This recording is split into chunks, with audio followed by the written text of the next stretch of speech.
Hey everybody, it's the Last Raider, back in comics again. Wonderful again. We have another comic book pro showing just why. Mind you, this tweet came out April 8th of 2020. This is right about when the hardest 2 weeks of COVID launched. Okay? The worst of the COVID virus. This is what you're blaming the comic industry on. You come out and you give a hot take like this. It's from Heather Antos, who, if you remember, she's the Milkshake Crew girl. She one that got mad at Zach for a while, accused him of some crap. She also was, I think, head editor of Marvel. I could be wrong about that, but I know she's senior editor over at Valiant right now, the ones who have done the Bloodshot movie. And this is how you want to do it right now when you're on a thing of pencils down right now. Heather Antos, comic professionals aren't customer service representatives. Bullshit. Steaming fucking pile of bullshit. Okay? You are a representative of whatever product you are putting out there. If your name is on there, congratulations, you're partially customer service. And if you go out there and you piss off a customer, this is the thing that just irritates me about these people, is that they have gone on for so long thinking that, we can turn comic books into this propaganda machine and people will still just give us money. No, it doesn't work like that. That's not how it works. That's not how any of this crap works. You're telling people that you're not customer service and you're mistreating customers because you think you don't understand how the business works. And there's this thing in business. There's the I can't remember what it's called. It's the generational trend. It's the generation of a business. Okay. You got the first generation that comes in. That'd be Stan Lee and them. They come in, they make a business. They create characters like Spider-Man, the Hulk, and all this other stuff. And then you've got the second generation. That'd be Jack Kirby and them. And they expand on that, They come up with the new gods and all this stuff. And they make the company, they expand upon what the first generation built on. Then you have the third generation comes along there. They kind of keep it going a bit. They keep things steady, and that would be about Marvel in the 90s. And then you have the fourth generation who does not understand the business, doesn't understand the work that went into it. They just think the money just magically appears. It's not customers paying. It's not comic shops selling comics. It's magic money that just comes in. And they can do whatever they want. And so what do? They go in there, they completely destroy the comic industry from the ground up. Excuse me. They take the comic industry and they turn it into a propaganda machine for their socialist, feminist bullshit. And then when it's all said and done, they get mad at all the customers because then they realize, it's not lost on Heather Antos. She knows that customers are the ones paying for comic books. She's just mad they won't buy her bullshit. So when she comes up here, comic professionals aren't customer service representatives. Shrug. No, you are. It's a business. I'm sorry, darling, but you took a capitalist model and tried to turn it into a socialist propaganda machine, and unfortunately, it doesn't work and it's dead. Don't try to tell me any different. Mainstream comics are dead. The only thing that is going to make them better is if Marvel actually goes out of their way and says, look, we've hired this guy. Give him full reign until this new person that comes into comics. What would have to happen is Marvel, Valiant, or someone would have to come out, acknowledge Comicsgate for what it is, a customer revolt, and say, we are sorry. It has taken this long. We've gotten the message. Tell us what you want in a comic and we will produce it. And actually listen to the customer and give them what they want. As long as people like Heather Antos are running the game, they ain't having it. She's the editor. She determines what comes in and what comes and what goes. Okay? It's never going to happen. In other words, Marvel's going to continue to die.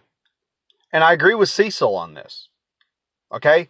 Cecil stated you had the perfect opportunity commercially when you had these movies coming out that I seen a video, I watched it between him and someone did a clip of it, and he was completely right and spot on it.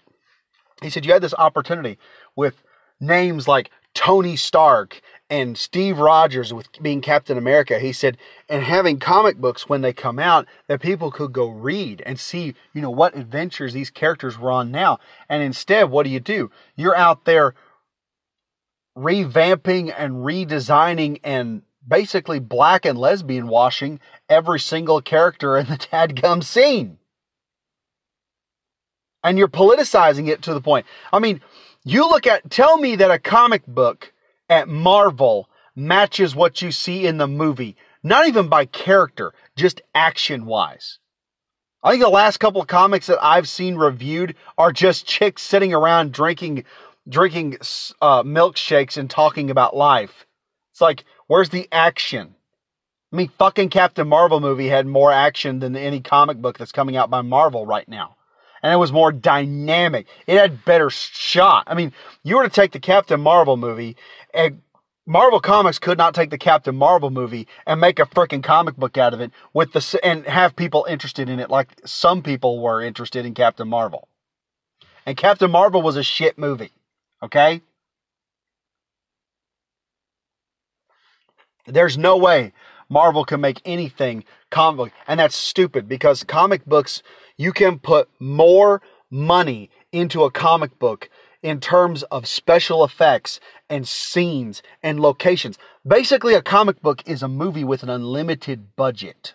Your limitation is the skill of the artist. And if your artist is damn good, like Jack Kirby, you can have fantastic locations. Things that just blow the minds of the people reading the pages. You can go above and beyond Hollywood. And the thing is, Marvel doesn't want to go above and beyond. They don't want to push the envelope. They want to play it safe. With safe characters. And safe locations. And safe concepts. And I'm tired of safe. Okay? That's why I got out of comic books. Because it's just not thrilling anymore.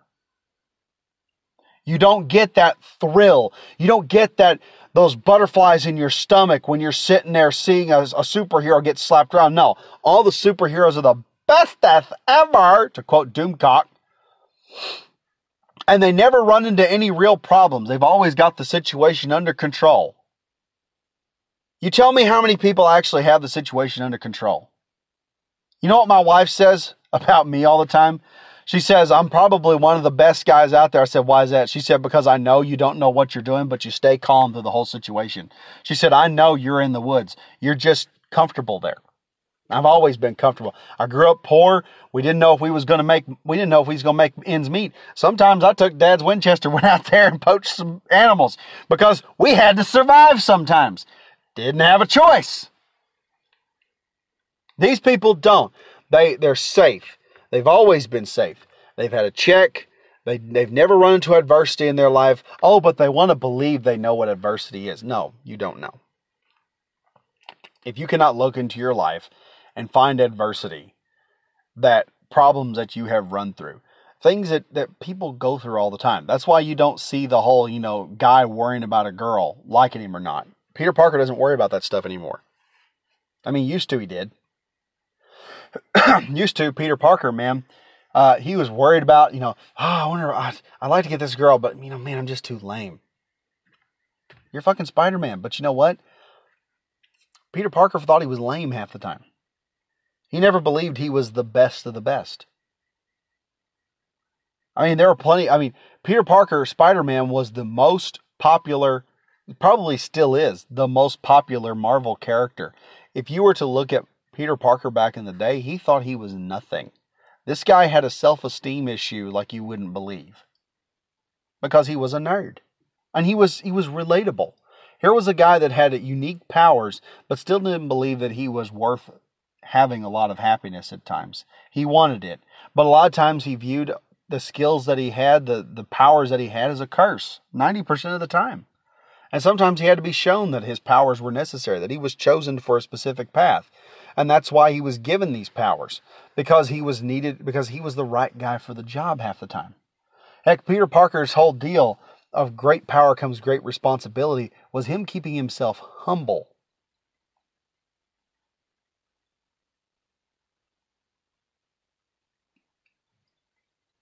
Nowadays, you look at Marvel characters, they're not humble at all.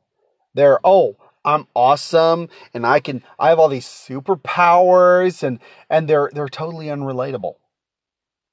They're just, okay, we're going to put feminist personality on character number 2, and we're going to modify it. Just instead of liking all the science, we're going to say she likes all the biology. I mean, comic books have fallen, and it's because the people who claim to be the professionals do not want to listen to their customer base and they don't realize yet that their customer base is what makes or breaks them. Okay? If you're not listening to your customer, you will not get paid, your products will not be bought, and you will not survive, and you will go under. Don't sit there and tell me, oh, we should do a crossover. Don't sit there and ask Trump for a bailout. Don't ask Hollywood for any help. Your number one source of income, the only group of people that will save you, are the customers. And if you don't want their help, I'm sorry. You deserve to fall. Your company deserves to go under. If you make a product that's, say it will automatically cut someone's nails, and a person who has fingers that are a certain length sticks it in there and it cuts the tip of their finger off and with the nail, and they tell you, hey, your product's cutting the tip of my finger off, you might need to fix this, and you tell them, fuck off, you bigot. You're not going to fix the product. You're not going to grow, and you're not going to advance anywhere. Your product is just, you're going to have more and more people complain about what you're doing, because here's the thing. At that point, you have now become a bully. And nobody likes a bully. Okay, look, Marvel's not being bought anywhere as much as it's being bought in the U.S. There's also another tweet from Heather Antos I don't have with me right now where someone said, who are the worst type of fans? And she goes, America. It's like, okay, get the fuck out. Get the fuck out of comics. Get the fuck out of the state. Get the fuck out of your city. Get the fuck out of the country. Because you are sitting here, you have a market of people. This is where the majority of your market is, right here in the U.S. And you're telling the majority of money throwers right now that they are the worst fans in the world. You don't deserve any of the money coming your direction. Let me tell you something. Any money that comes to you is because somebody takes pity upon Heather Antos' stupidity. Okay? That's the only way I see people buying comics, is either if they're going to rip the comics, or if they're coming in there saying, you know, I feel sad for this retard. Let's give her some money, because we're too compassionate to let a dumb dog die. That's the only way this bitch gets any money. I am the Last Raider. Comment, like, subscribe if you enjoyed the channel. I'm still salty. I'm sorry. I'm still salty. I can't even find the nerve to really laugh right now, and that's unusual because this pisses me off so badly. As usual, stay frosty and keep your heads on a swivel and survive, folks. I'll see y'all in the next video.